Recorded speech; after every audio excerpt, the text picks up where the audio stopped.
It was fun though. I'll take a little bit.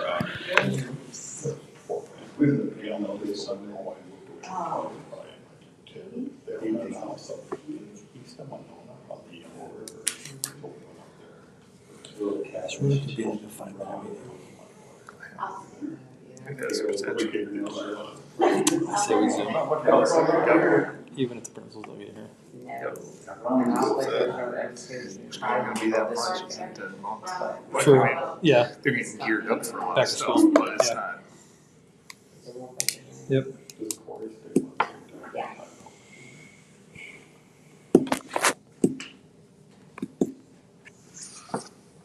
Is it 7?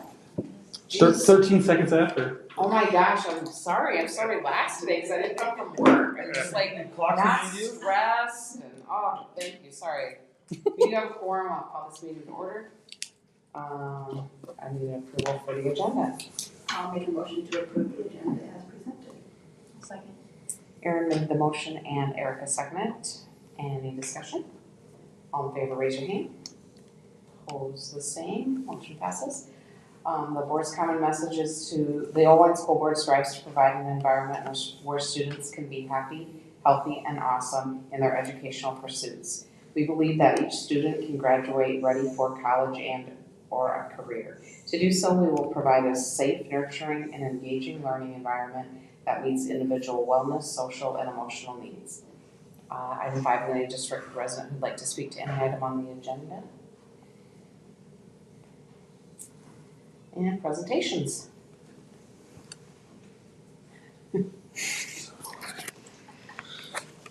All right, so I'm going to run through the legislative updates for this year that went into place in July. Normally I would have done this in July.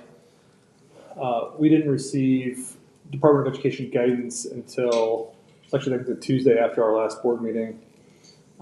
There's a lot in this legislative session, and I'd say, some things that are fairly dynamic in terms of impacting the policy at the board table, how we, some of the things we do in terms of operating school, and then, real impacts on policy in the building level.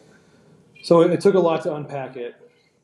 The overall theme, I think, in going through these legislative updates is we remain to be seen, how they're all going to really impact policy and then how we're actually going to roll them out. So IESB put out guidance, and that's the guidance that you'll see in the policies tonight.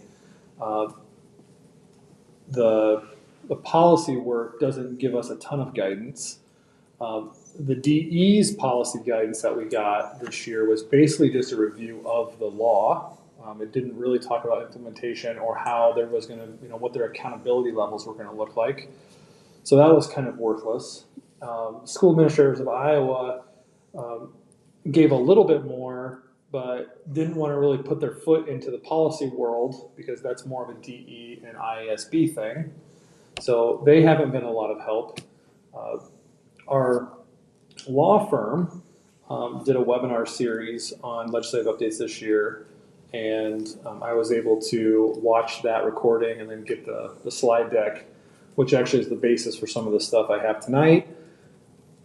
But again, their stuff hasn't really been great either in terms of this is what it's going to look like and this is what you have to do.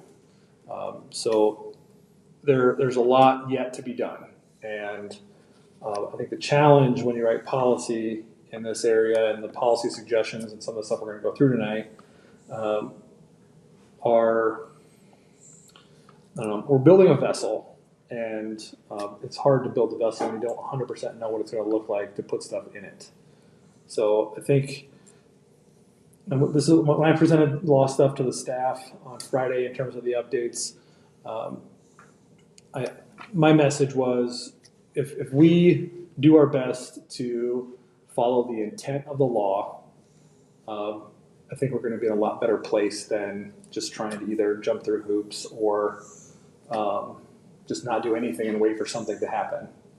So if we take that angle, I think that we're going to be okay. So that's where all this comes from, is trying to fulfill the intent of the law, and we'll go from there. So there's a lot here. Feel free to stop me in the middle of this and ask questions, because we might get past it and then might not get a chance to come back to it. So the first couple here are pretty soft, but beneficial to teachers, including myself. So they removed, or there's if you have an advanced degree and 10 years of experience in education, you have a 10-year license renewal now instead of a 5-year, which is nice, but there's still some other requirements. So we still have to do background checks and stuff every 5 years. Also, with the licensure update, there was some language that could impact us in a termination setting. So it requires licensed employees to have to report to another licensed employee, and then the reporter must be kept confidential. And then there is some language, and I don't know if I have it on a slide later or if it's here, but school boards can no longer make agreements to not share why someone is leaving. So that's been done for years. If you had, a tense or a tough situation and someone negotiated out of their contract or resigned in lieu of being terminated, a lot of times they would negotiate that, like, we can't tell the other hiring districts what happened. So boards and myself are no longer allowed to negotiate those terms. So if someone were to ask us why the person leave, we can tell them why they left. That's not allowed anymore. So Does that also open this up to some liability? no, because I wouldn't think so in terms of because we can't. So I think that we're protected by the law on that case. A lot of those cases, and I shouldn't say a lot, I'd say all of those situations we would have negotiated by our attorney anyway, and they would write the separation agreement. All right, so this is a really big, so Senate File 496 is a pretty expansive law. I tried to highlight the things that are going to be more impactful at the board level. So this Senate File talks about student gender identity and providing district notification. And so the district cannot give false or misleading info about a student's gender identification or intent to transition to the student's parent or guardian. And then it goes on and talks about that if a student asks to change pronouns or their difference from the district's registration or records, that there's a process to follow, and that the licensed practitioner, so that would be myself, principal, or any teacher or licensed paraeducator, must report that to an administrator, and the administrator is required by law to report it to the parent. And then there's violations if that does not happen. So there is policy in the policy section tonight that directly addresses this pretty plainly. Senate File 496 goes on talking about curriculum, so that any curriculum, program, survey material, activity, announcement, or material relating to gender identity or sexual activity to students, that you cannot have any of that to students in grades K through 6. This is probably a non-issue for us. I don't think that we had a lot of this happening, so kind of I don't know, nothing there's no impact here, I don't think, for us. Human growth and development must be age appropriate for anybody in grades 7-12. So this is some of the language that we've been waiting for guidance on what age appropriate means in terms of definition. We haven't gotten a lot. So, kind of been use your best judgment. We're supposed to be getting more guidance on what is age appropriate.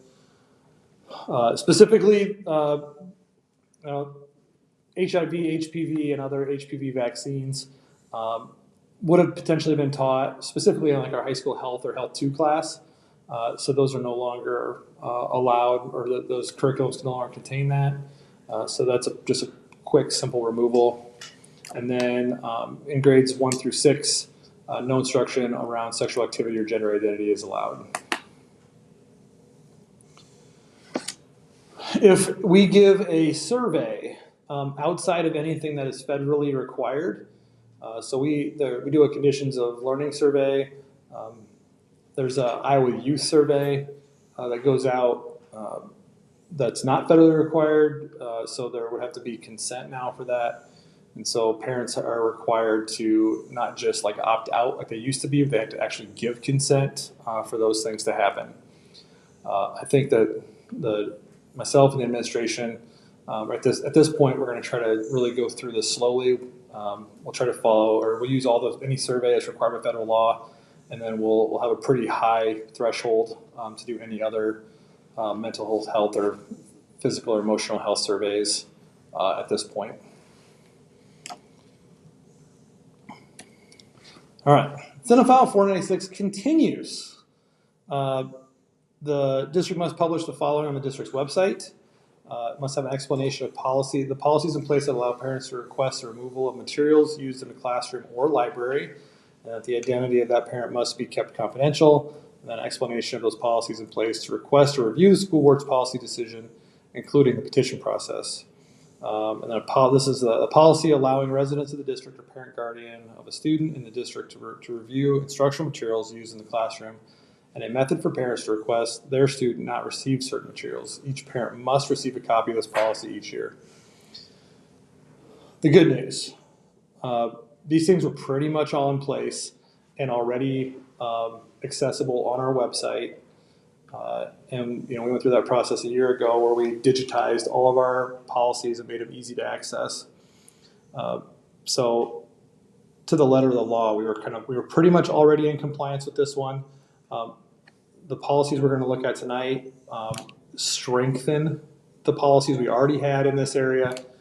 And again, the spirit of the law is that it's accessible on our district website. So we're going to make it more accessible. The spirit of the law is that parents have an opportunity to make a request. So we're going to make it easier for parents if they want to, right? We don't have anything to hide.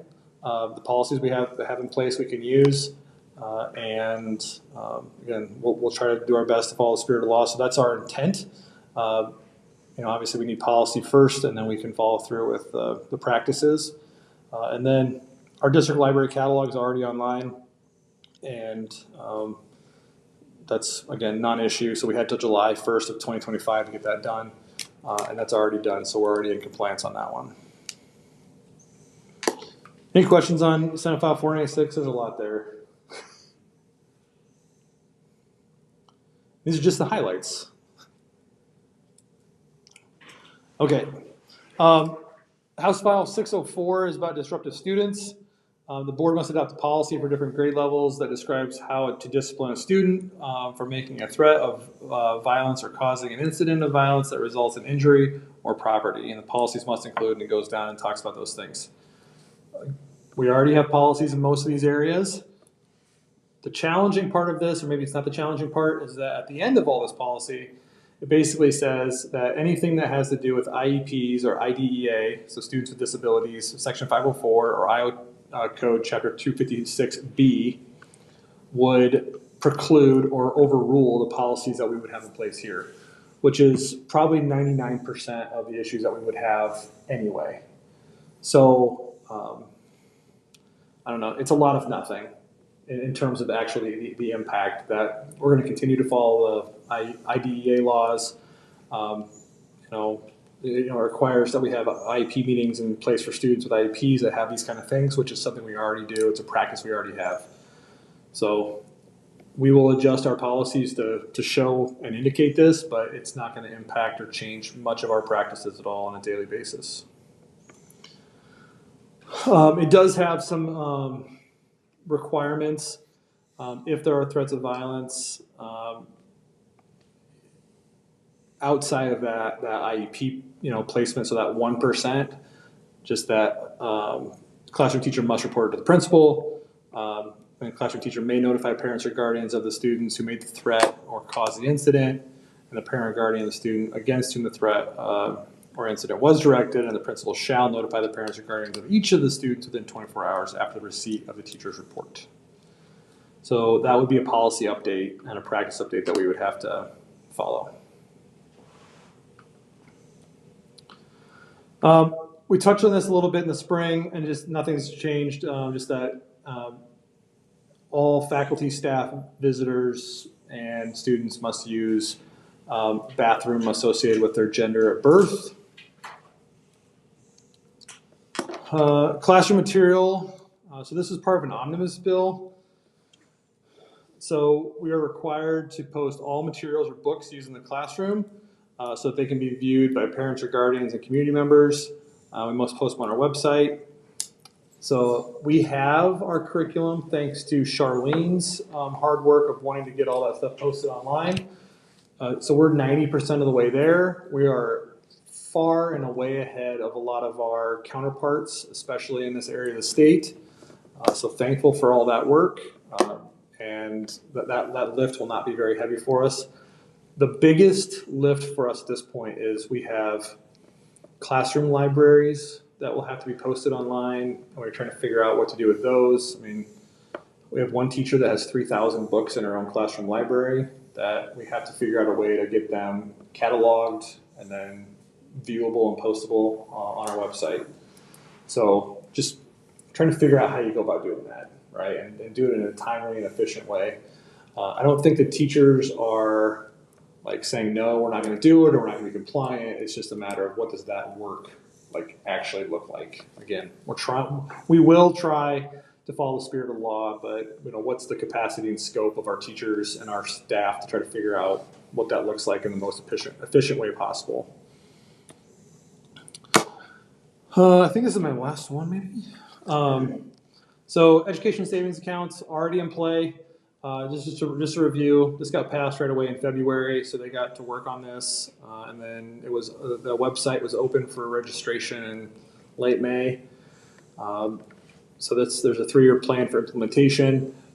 It is worth noting, though, that if there's any students that are eligible or that take advantage of ESAs, the district receives $1,200 back, which is for the idea that those kids could return to public education at some point, and that we've had some of those funds to be able to educate them and make sure we can continue to support them on the back end if or when they return to a public school. Michael, do you know, is that an annual payment or a one-time payment? I'm not sure on that. Okay. Yep. I was thinking it was annual, but I'm not 100% sure that we get that money every year. And right now I am in the dark in terms of how many we think this is. I know that we have a couple of families that attend St. John's, right? Like as an example. So maybe 5 kids out of our district. Yeah, I was going to say 5. Maybe. Maybe. And they were already going there. This was not a new thing. This money was not pushing them that way. We have some kids that will be going to Don Bosco. Again, not because of the ESAs, but we're doing it already. So I don't know that we're really losing anybody because of them. But then now the benefit back is that we get some money back just in case those families ever decide to come back to public education. So there is a small benefit. I mean, it's not a lot, but it's something. How's it? That wasn't so bad. So if a student does go to a private school, Mm-hmm. so we're talking $1,205 per student to attend, right? So what the family registers, if they qualify under those federal poverty guidelines through the Department of Education, they have a website, and then they get a savings account created for that child. That child's got given some identification number, and then when they attend a accredited private school. So it has to be accredited. Originally, it was any educational service, but they did change it to accredited, which is most of our private schools in the state of Iowa. Then there is some mechanism that private school then can go to that education savings account and capture those funds against their tuition to attend there. So that's how that, and that's $7,500 for them. And then this is a part of it that comes back to the district. So that's kind of how it works generally. in year over year, as SSA goes up, as we argue for SSA and as we push for SSA, those SSA numbers are attached to those ESA numbers as well. So if SSA goes up 3.5%, the ESAs go up 3.5%.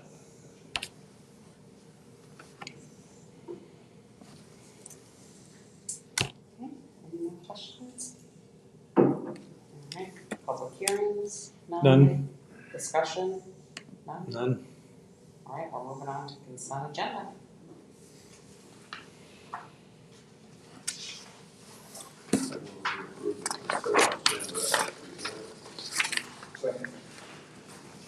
Carl made the motion, Fausta second, to approve the consent agenda items as presented in discussion.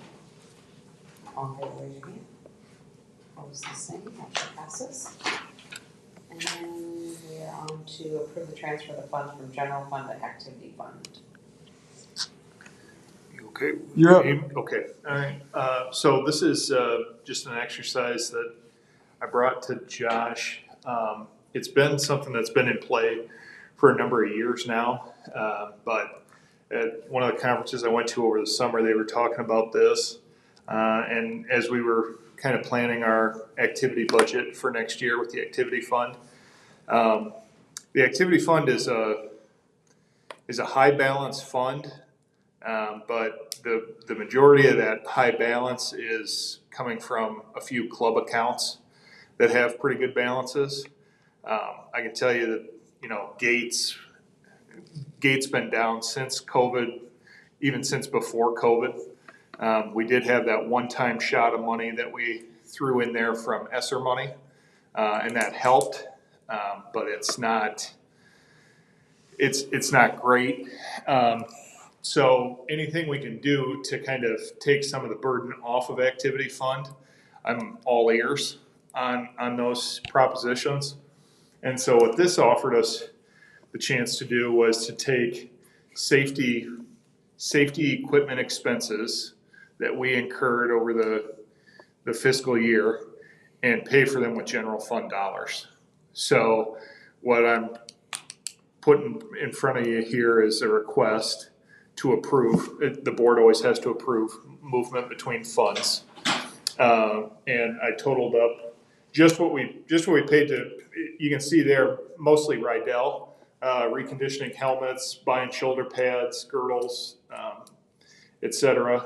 And then looks like concussion testing. So that qualified as a safety expense.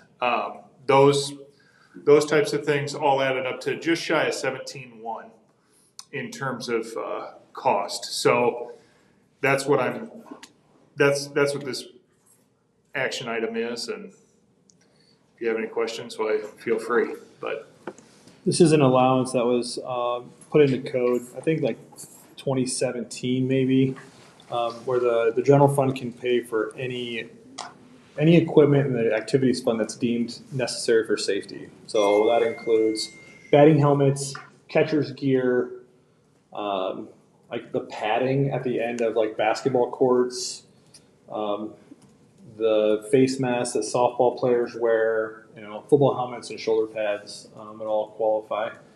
When it first came out, our general fund was not in a position where we felt we could dump a lot of money into the general activities fund, and our general activities fund at the time was kind of buoyed by Northeast Iowa Charitable Foundation, some money that we used to get for student activity passes. We had hired Gates pre-COVID, and so at the time it didn't make sense to utilize that strategy. And as Michael and I always talk about, like we don't, just because we have the authority to do something doesn't mean we always do it. We use those tools as a lever to help funds when necessary. And I would say that this is a time where our general fund is much healthier and our general activities fund is definitely struggling. So this is an easy win, I think. And honestly, I'd say our plan going forward would be each August, for the foreseeable future, we would come to you with this same request. The auditor allows us to kind of do this in one shot each year. You could do it by activity or by fund, like, hey, every time we want to buy helmets or something, we'd come to you and ask. It makes sense as a journaling activity in the accounting books to do it one time at kind of one fell swoop, and then you guys are acting on it one time. So that's kind of the mechanism that we're employing or requesting to employ at this point. So entertain any questions, but we recommend approval of moving that money from general fund to general activities fund. I'll make a motion to approve the transfer of the funds from the general fund to activity fund. Second. Erica made a motion and seconded to approve the transfer of funds as presented. Any discussion? All in favor, raise your hand. Opposed, the same. Motion passes. B is to approve the first and second reading of board policies as written. So the we're calling it the governor's safety money. There's some money that got put into the state coffers through COVID funds that have been allocated to school districts to improve safety. $50,000 per attendance center. So the school district has an opportunity to go after $250,000 to improve different safety components for the school. It's kind of been a long process with lots of kind of federal guidelines we have to work through. And specifically, we had to do a safety evaluation and then had to make some proposals and get bids. And then kind of the last hoop, I think, to jump through the application process is they reviewed our policies. And within the code, we have to have certain policies around procurement of funds, and then what we do with employee records and disposal of records, internal controls on those use of public funds that align more closely to federal guidelines on those accounting practices. In our review, we do everything that's required of them. We just didn't specifically have it in board policy so that they could see it. So we have updated all of those policies. We took their recommendation from the IASB policy guidance, put them into our policies where we felt they fit without having to rewrite a whole bunch of policy code. And only 2 new policies need to be put in place. So here's an example. One of just what we do with employee records. So we've always followed, so the state puts out a guidebook kind of on what to do with employee policies. So we've just always used the guidebook. I've never really felt we needed to write our own policy. We just follow the state policy. Well, the federal government says we have to have our own policy that follows state policy. So that's what this is. So the Department of Redundancy. Department. But here it is, which is fine. You know, it just outlines what we already do. And then we have disposal of records, which this is actually nice to see in policy, I think, because we always go looking for it in terms of how long we have to hold different items, written contracts, records of meetings, etc. So these are all just from IASB. So because there's nothing that's going to change our practices, and it's just a policy writing of what we already do, our board policy allows us to do first and second reading at one time, and so I'm asking permission to do that, and that will allow us to actually finish the grant writing process to get those things rolling more swiftly, and ask permission to update those and write those policies as provided there. How much grant would you talking about? $250,000. I move we approve for the first, second reading, board policies 805.12, 803.3, 803.11, and 805.13. Second. Bob Call made a motion, Bob Foster second, to approve the first and second readings of board policies. All those. Any discussion? All in favor, raise your hand. Opposed, the same. Motion passes. C is to approve the first reading of several board policies. Yeah, a lot. So these are all specifically, these were pushed by ISB as specifically related to all those legislative updates. So everything in here is linked to something I kind of talked about in that legislative update. We tried to make this as clean and as orderly as possible. so that they're kind of easy to follow.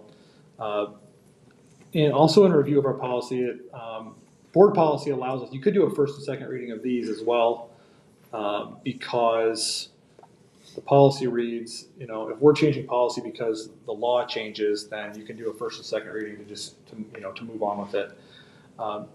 I felt that there's a lot here that required a little bit of digesting and review. Even for myself, in the next month, there could be more guidance that comes along. So I thought it would be prudent to do a first and a second reading in a traditional manner with all these policies.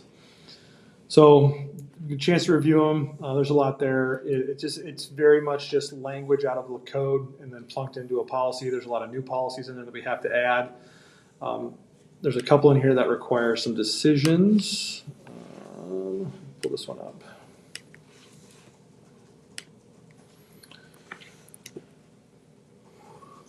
All right, so participation by the public.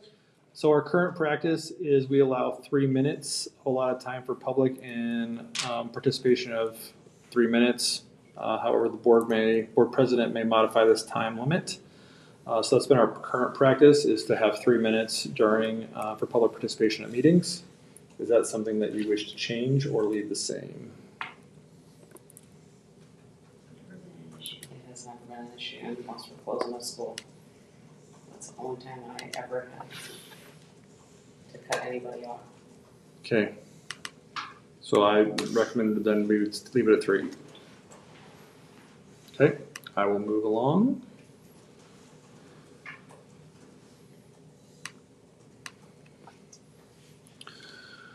Instructional materials, we don't currently have an annual or a life cycle of a textbook. Textbooks can last anywhere from 7 to 15 years.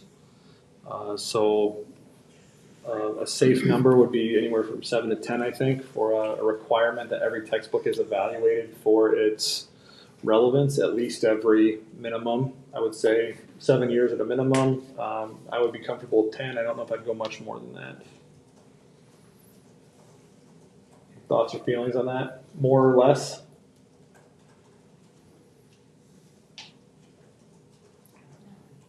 Whatever would be appropriate to what the amount of space needed for unused textbooks. Well, anyway, we have so many digital textbooks anymore that they're getting updated frequently. You can literally build your own, like Flexbooks, or CK12, you can build your own textbook using free online materials. So there's very few hardcover textbooks floating around anymore other than our college books. And they change Those in the library, I mean, so digital now, you know, way cheaper at least. Tim's thrilled. Our digital goods are not cheaper, but it's a different discussion. All right, I'm just gonna put 7 then. 7. Yep. I think that is it. So I'm gonna pop one of these open though, just so we can kind of talk through it real quick. So here's an example of the testing program. Just adds language as I presented that this must employer, contractor, district providing information on the student enrolled. Must ask permission. It's a requirement, and they'll be prohibited. District employee for answering questions related to the student's enrollment. Again, this stuff specifically comes out of code. There's a lot of changes in administration of medication. There's like 5 new forms in here for allowing students to carry inhalers. Those things were buried in some codes, not really significant. School libraries. We touched on this one. Just that the district will provide access to parents and guardians enrolled in the school district, an online catalog of all books available to students.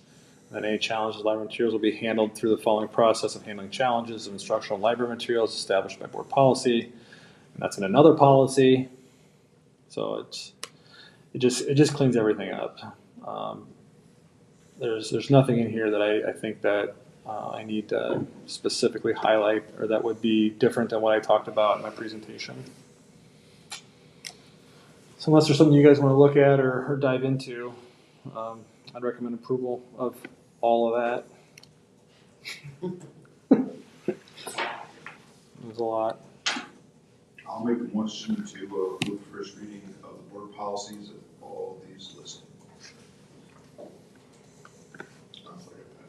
Bob Buska made the motion, Bob called second to approve all of the first readings of these board policies presented. Any discussion? All in favor, raise your hand. Opposed, the same, motion passes. We're on to reports. Yeah, that's it. Not on the back page. No, there's not. That's it. We did all of it. Yeah, that was a lot of work to put all that together. Well, yeah, good job. Michael. Okay. Pretty short report tonight.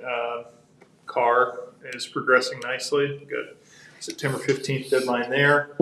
Other beginning of the school year tasks, just communicated out the line item budgets, contract, getting the rest of those wrapped up here. We hired a slew of people on the personnel side of the consent agenda tonight, getting them all set up with benefits and onboarded, audit preparation, and that's it. Our auditor will be here October 5th.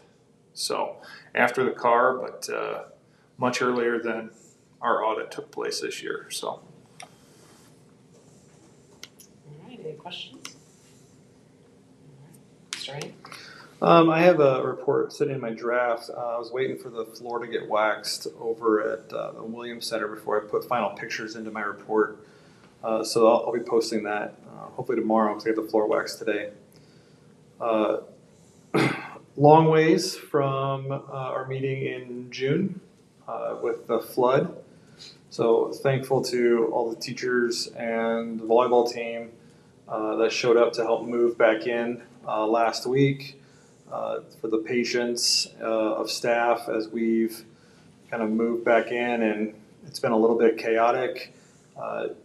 There's certainly been short tempers from time to time as our staff has been on top of contractors trying to finish up flooring and the vinyl trim in all the rooms.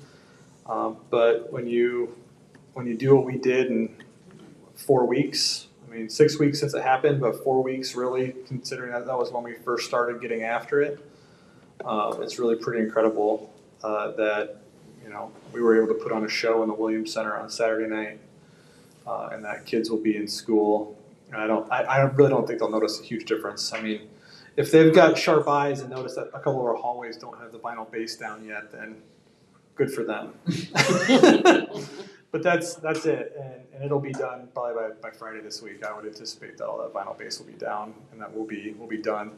Michael and I met with EMC, and everything's progressing nicely. We're just trying to wrap up all of our labor costs, and we had a little bit of damage in some books and some music, some musical instruments, and some rugs that we have to get turned into insurance that way. And then that'll get ordered and taken care of. So our goal is September 1 to kind of be 96, 98% of the way wrapped up with the whole claim. And then just wait for reimbursement from EMC. And it doesn't sound like there's any question at this point that EMC is just going to reimburse us for pretty much everything we ask for. The stage is going to turn out okay? The stage is, so they've indicated that they'll pay to sand it and refinish it. I would like to take the opportunity to evaluate replacing it completely. It's showing its wear in the front, and I think that if we can get part of it paid for with some insurance money, because they'll pay for the cost of refinishing it, and then we could cover the rest in replacement. So I'd like to just evaluate that over the next couple months. And there's no hurry to do that. They'll pay for that. If we decide to refinish it, they'll still pay for it, even if it's next summer. So I think they'll be on the hook for that, one way or another. So it's just a matter of just determining what we want to do. I would imagine that we'll probably see a little bit of cupping continue over the course of the year. And, you know, at the end of the day, something will have to be done with it. But everything else will be kind of back to normal. Teachers, staff have been rock stars getting back to school. Friday we had all the staff in. We fed them. First time since I've been here, we did a staff provided. We provided lunch for staff instead of breakfast, which was nice just because normally you do breakfast like half the staff comes because the other half's just coming late and just walking into the training, and so they miss out on the donuts or the pizza. But I think we had all 200 and well, it's more than 220 because I think we have like 5 student teachers and all the new staff was in. So I mean, we had a lot of people eat pulled pork and pulled chicken sandwiches. My back was tired from serving all that. I don't know how our lunch ladies do it every day. My back was hurting from serving that meal, but that was good. And I've had a lot of really positive comments from veteran staff that just a lot of positive vibes right now. Just ready to get back. Good feelings about our administrative team, excited to get back to school. I think, you know, kind of COVID's fully in the rearview mirror and really ready to, I think we made some positive gains last year in a lot of areas and our data would indicate that. So just a lot of excitement about getting back to teaching and learning. And that's, it's hard to measure it, but I mean, you can definitely feel it. There's some good energy right now. All right, thank you. Any questions? All right, let's skip to this.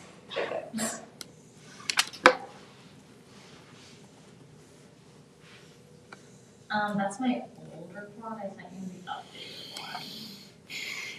Do you want me to resend it? If you have it right available. I do.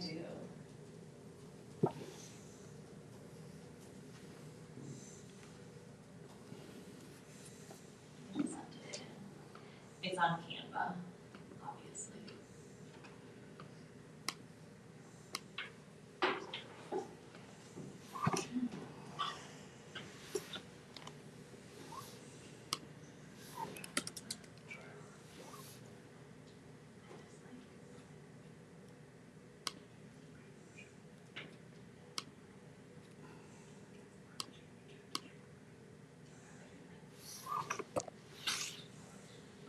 Oh my gosh.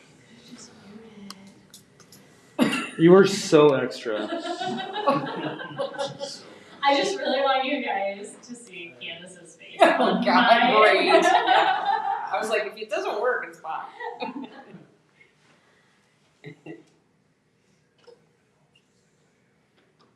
Sounds like a personal problem. Okay, and then you can go to the second one, because that's July. There it is. Look at it, isn't it beautiful? Okay, now how do I share it? Just hit present, Where's that at? Oh, it's up. Got it. just like a regular section. Nope.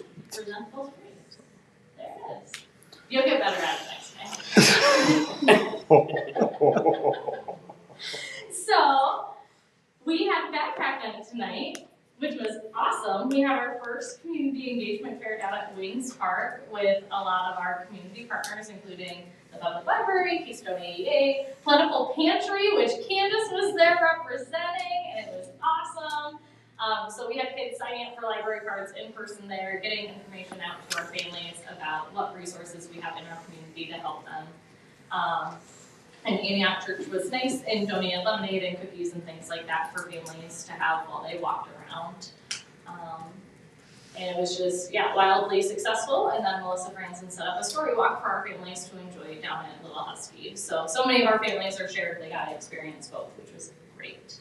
Under the healthy side of things, we rolled out to staff Friday our SEL practices that we'll be doing in both buildings every single morning. So SEL stands for social emotional learning. So that's developing students just awareness around those practices and how we can make them healthier students all around.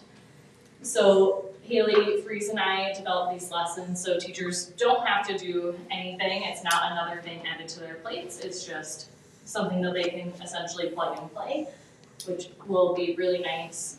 And we have them mapped out for the year. So our first day back is Wednesday, and each one of them has a theme. So Wednesdays are Would You Rather.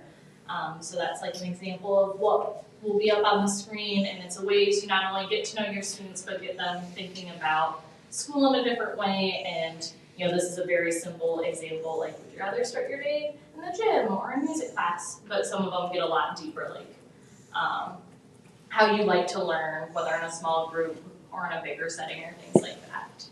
Under the awesome things, I finally made Let's Talk About All Wine. Been here 3 years, and it finally happened for my monthly newsletter that I put out in July. So yeah, it was a positive post. Okay, I'll try harder. So just be on the lookout for that.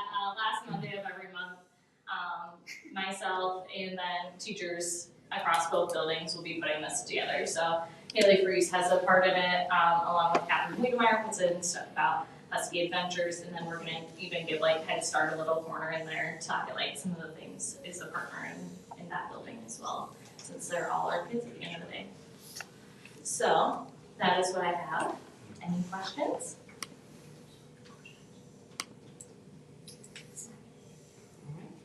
Thank you. Let's get back to Mr. Kenneth. Yeah, sorry. So Mike Vanderhall called me and they changed the keys out on the concession stand. We got a bunch of the Powerade merch in Nice. Jamie ordered a while back. So Mike B and the football managers are working on. We got new water bottles and some new like toads or like the big jugs, you know, those sorts of things. So they're gonna work on getting those things unboxed. Special recognition. I really want to give a shout out to Josh Vanderloop. He spends a ton of time tracking student data. Him and Bob went to Wartburg camp, and so they got access to some spreadsheets, but it takes a lot of time to go through and put all the kids' times and things like that, and it tracks it for.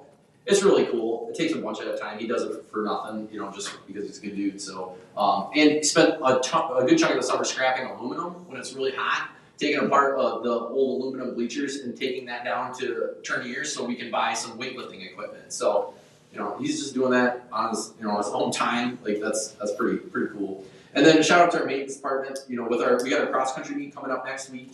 You know, they're getting the football field ready. It's hotter than crap out right now. You know, it's a lot of work to get done, and so we want to say thank you to all those guys for getting our facilities ready to go with that. So this week, I'm happy we got our first home events of the school year. We've got our JJV and JV volleyball triangular and football games this week. The battalion came and stayed. I don't know if you maybe heard it around town. You can certainly hear it in school. It sounded like they had a really nice stay. You know, if you went to a booster club meeting, you maybe heard about the middle school really needed some volleyball jerseys. Mr. Anderson came in clutch and had a nice set of Nike jerseys to pass down to the middle school, so I was happy about that. And then we got our fall sports kicked off a couple weeks ago, and there are our numbers, what I would say is our cheerleader numbers are increased significantly, and then that's about it. I mean, the rest of them, I wouldn't compare to Jamie's board report last year. They've all seen a slight decrease.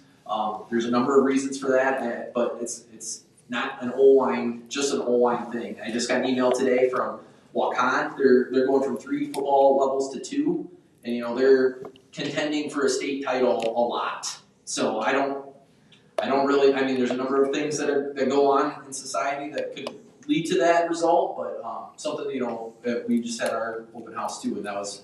One of the things that I want to preach to anybody who will listen is if you're going to complain about, or not complain, if you're going to talk about mental health, anxiety, and depression and things like that, and you're not taking steps to remedy that by being involved and being physically active, you know, I think that's a recipe for success for a lot of kids. So hopefully get those numbers out higher next year.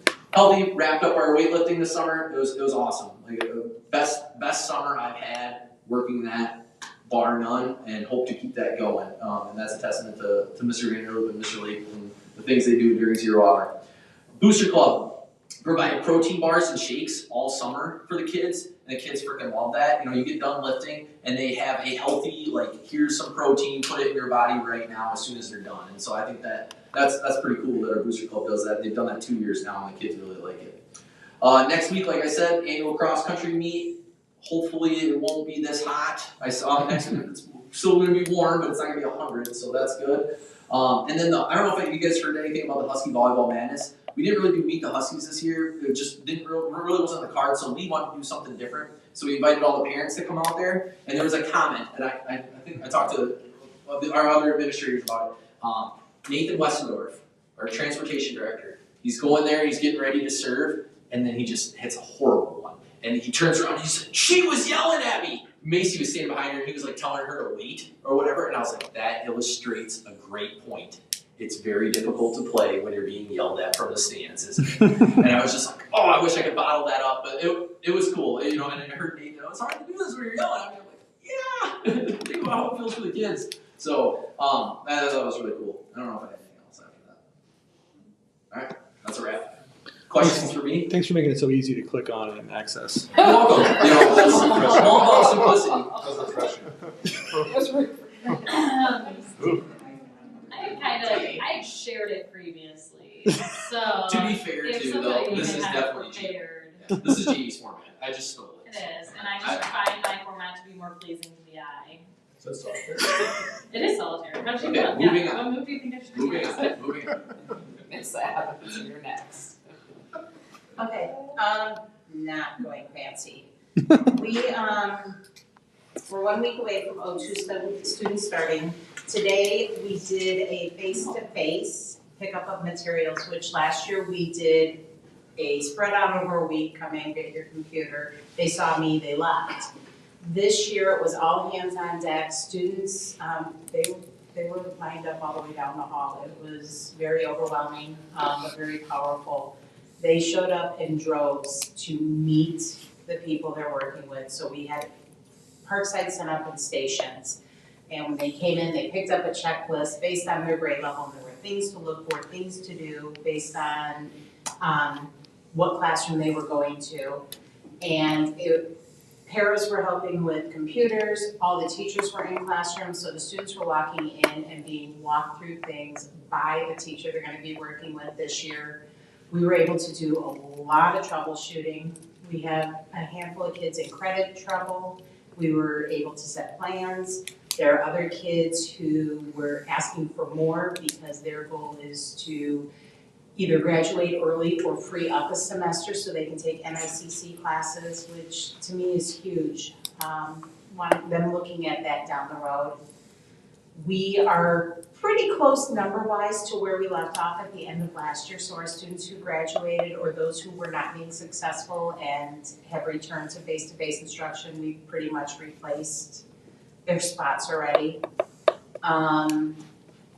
Odyssey is coming in a little different this year. It's a staggered start because 3 of our middle school students will start immediately at the building. On the first day of middle school, they will feed in for anywhere from 1 to 2 classes based on the student. And then some plans, Brooke's been meeting with parents to put plans in place for the remaining 4 students, because we will start with 7 this year, to get a plan for them to get classes at the middle school or high school based on their needs. So we're off and running, but a lot of people showed up today, ready to roll. You guys happen to look at the open enrollment. There is a lot of open enrollments being processed right now. There's been a lot of tears of joy, tears of oh my gosh. But yeah, there have been a lot of kiddos coming out of the woodwork. But the great news is they're looking for ways to remedy things. They're being very proactive this year.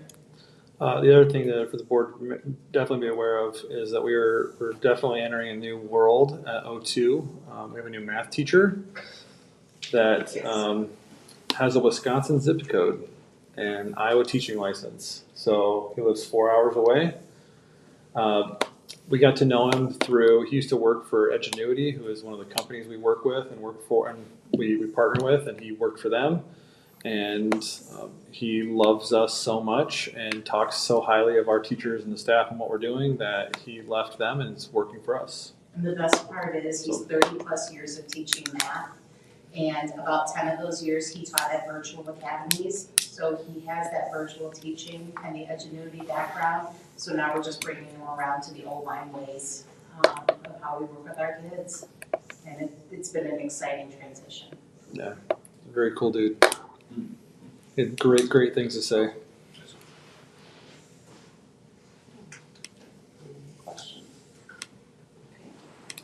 welcome Mr. Hurley. Glad to be here. How is everybody? Good. Good. You probably sent one too, didn't you? Didn't get linked. I did. Do you want me to share it with you? Yeah, I have it. But you can share it with me if you want. He's new. This is his class. It's his first time. Be nice. He's gonna come back. Oh, Do have a choice. I'm nice to him. You guys are nice to me. Yeah.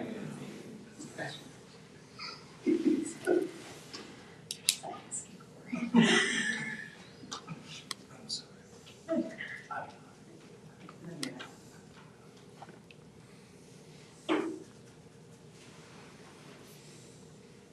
Okay, well, first of all, I'm going to start off on a personal note. Obviously, my first board meeting in my new position here at Owens, so I want to thank all of you, the administrative team, for giving me the opportunity to come back to my old stomping grounds. It feels good to be back. We did have our open house tonight and saw a lot of people that I knew from way back before, met a lot of new people as well, but it just truly feels like home being back in the district. So thank you to everybody. Head has been spinning a little bit, got going a little bit later than would have been ideal, I guess, but we're making up ground. A lot of people are within the building and within the district are holding my hand so we can kind of get up to speed, get a quick audit as to where the middle school's at right now, and decide what things need to be, get a lot of attention moving forward, be it things that have been in place or maybe some things that we need to start focusing on. So just trying to get a beat for where we're at. First bulleted item there, we are welcoming 7 new teaching staff members into the building this year. And then, like Mr. Rain said, we've got a couple of student teachers there as well, so lots of new faces around the middle school.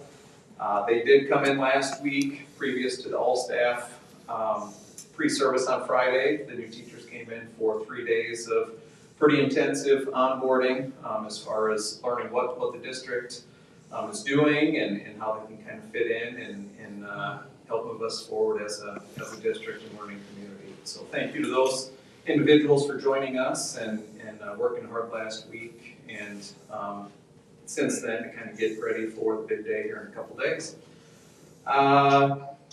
Have to mention for sure the maintenance grounds custodial staff for the hard work that they put in over the summer. They have a short window to kind of focus on the needs of the building and get things ready to go, but it looks great in the building there. It's always nice to start the year off with a bright, shiny building and just kind of helps lift the spirits of everybody for the launch pad of the school year. Definitely our secretaries, they've been huge as I've come in and tried to get my feet underneath me as far as we had some scheduling things that we got cleaned up and we think we've got schedules in the hands of all of our students at this point, so I think we're good to go for Wednesday. So that was relieving. Those 2 ladies do a fantastic job up there, and I'm glad to have them be on the team. Short time that I've been in the district, invited staff members to come in and meet with me, and we had a pretty good turnout of individuals that came in. We just kind of had some one-on-one conversations about where the building's at, how they see me fitting into maybe the whole equation moving forward, and some things that, again, going well, but we need to continue to focus on, and some areas that maybe we can continue to grow and expand things as well. So, again, just kind of taking an audit as to where the building currently is. Some specific committees that have been meeting prior to school starting here, the BLT, Building Leadership Team, PBIS, Special Education, Tier 2 and Tier 3, and several content areas have been putting in some extra time as well. Some of them have some new curriculum, so we've been meeting about that to determine how they're going to roll that out, kind of scope and sequence and things of that nature. So thanks to those folks for putting in some extra time. And then tonight, like I said, was our backpack night. Had a really good turnout for that. Put in a lot of work, obviously trying to get things ready. And then when you actually get to see the parents and students for the first time, it feels pretty good because that's, at the end of the day, that's why we're all here. So morale was real good, like Mr. Rain said. Teachers are feeling good, and I think kids and parents are feeling good as well. So we're ready to get back at it. Any questions for me? Jamie, how'd your team do in the great race on the new teacher day? I forget, I think it was just kind of about the spirit of competing. I don't think it was really a win or lose. He's really not digging it in. People who don't win say. Hey, or that tie, losing the tiebreaker. That's the stacked against Team Hurley, I think. We Don't have a dip man, it. so we can clean on that. Hire good people, get out of the way. All right, Mr. Hadley. Mine should be pretty clean and short. So, first of all, as it loads, big thanks to all hands on deck tonight. You can see as you scroll down, like each block, each building has something, and then there's OHS, and has a pile of stuff. But we had amazing, I don't know, Derek, like you had just amazing turnout for activities, I thought. And a huge group. We had, I don't know if we were missing any freshmen and their families. It was, the gym was full, and then we had our NHS students lead tours around the building. They all got their computers, and then even now, we're just now finishing any student taking a college class. Is meeting with NICC to walk through that. And it's just a buzz of activity like the other buildings as well. So kudos to all of our staff. Everything from our secretaries sending out schedules to people leading tours and just orienting students. Coming to high school is a big deal. Like it's scary, it's intimidating, so it's fun to see. One thing that's helped is we've partnered really well with OMS. Getting the 8th graders are starting their day. We're going to continue that this year. We started that last year. We're going to continue somewhere in our building for the most part doing an exploratory, and that really, talking to them, really relieved a lot of anxiety. They already knew exactly at least 1 or 2 teachers in the building. They knew where to go and how we do business. So that was awesome. Feels like forever ago, the whole line celebration. It's Mr. Thomas, John in the dunk tank there. I got a chance to take a dip too, supporting the swim team. I think sometimes we forget we have a swim team because we got to practice at the pool here, but they're awesome. But what was great about the line celebration was just seeing lots and lots of staff and students. Ampersand had an awesome run as well and things going on. So really cool seeing the community get together and just seeing all those kiddos. And it was a good touch point in the middle of the summer for everybody. Healthy, not necessarily just a high school thing, but this is Mrs. Adams and Miss Jacobs taking down a Boston-trained SWAT team member. So this guy was super jacked. Yeah, she's got his head up. You can see Jamie's face, but she's loving it every minute. She was a little too excited. But we had a team from every building go to Alice training for 2 days in Boone. Ames, Boone, I don't know, somewhere. We were very good. It's the wrong information, but we made it. You're the only one wrong information. I was also driving. But it's one of those things so those not familiar, it's a lockdown evacuation procedure in the event of an active situation. And it's one of those things like CPR, you hope you never have to use, but you better be prepared when the time comes. And so, Mr. Ray, I don't know if really talked about it, but we led all of our staff through an exercise that was led by us that had gone through the training. I thought it was well received and something that we'll continue to build on in every building throughout the year. Again, just trying to build that safety, healthy confidence throughout the district. So. And then lastly, awesome, kind of cool, all of our staff do stuff over the summer. Really cool though, I got this from the DNR website. Hallie Mathias was part of an Iowa State Extension externship, and she worked with George with City Park there in Waterloo in the DNR program. And part of her externship was taking hunter safety courses and making them into more diverse learning experiences for hunter safety learners. And she did some other things with the DNR too, so I just thought it was really cool, and she can apply all that knowledge directly back to her science classroom. We've had several teachers over the last couple of years participate in things like that. I know that Brock Sorensen did an internship with Transco this summer as well, so he got a lot of knowledge that he can take right back into his classroom. Lots of teachers doing things. So they don't just do stuff during the year. Everybody says teachers get their summers off, but most of them go out and do something like this, and really awesome that they bring this right back to the classroom. Any questions? Thank you. We're on to discussion comments. Bob? I just want to say great job with the Williams Center stuff. I mean, that's really amazing. Also had a lot of good feedback from staff about your presentation.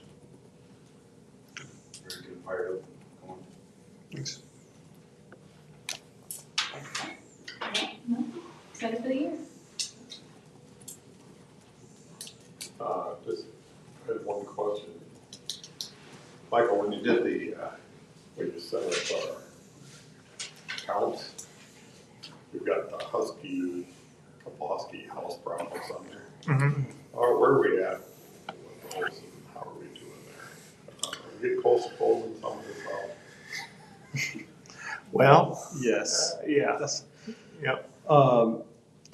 Administrative team took a day of work in June to do a punch list on the Husky house. And we had a retreat. Yeah, it was a retreat. It was a good day. It was a lot of bonding. We hung sheetrock and fixed closet doors. What's that? I put up mirrors. Yeah, it was good. It was a good day. I enjoyed it. There's just some landscaping. We purchased some landscaping block that needs to be installed. That's the last thing on the punch list. When it could be put on the market right now. So if you know anybody, we could sell it and get it off the books. It's made it to FY24. So. 3 years. Yep. But we do need to get it. Now's the time. We got to get that a plan in place to get that landscaping done, and then it'll be done, and it can officially be sold. And we can market it now.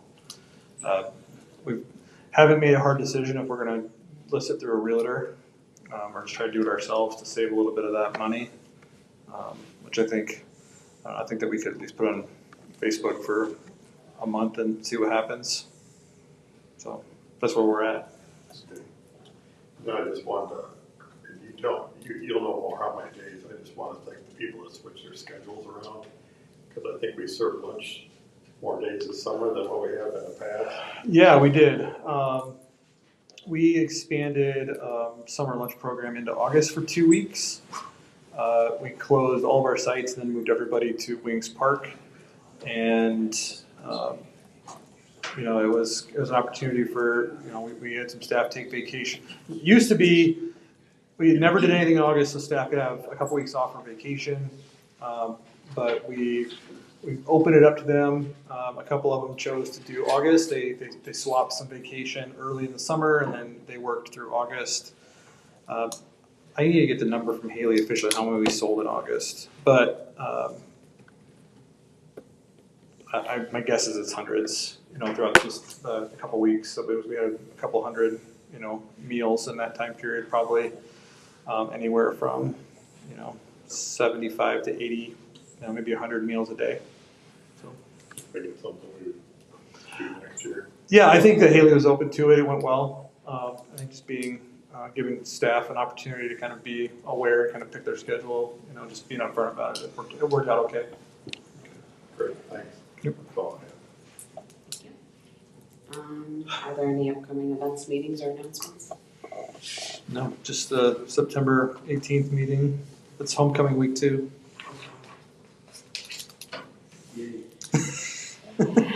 Does anybody want to chaperone the dance Friday night so I can go home?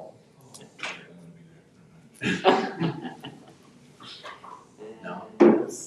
One of my best moments becoming a superintendent was that first dance that I didn't have to chaperone. I loved dances when I did it.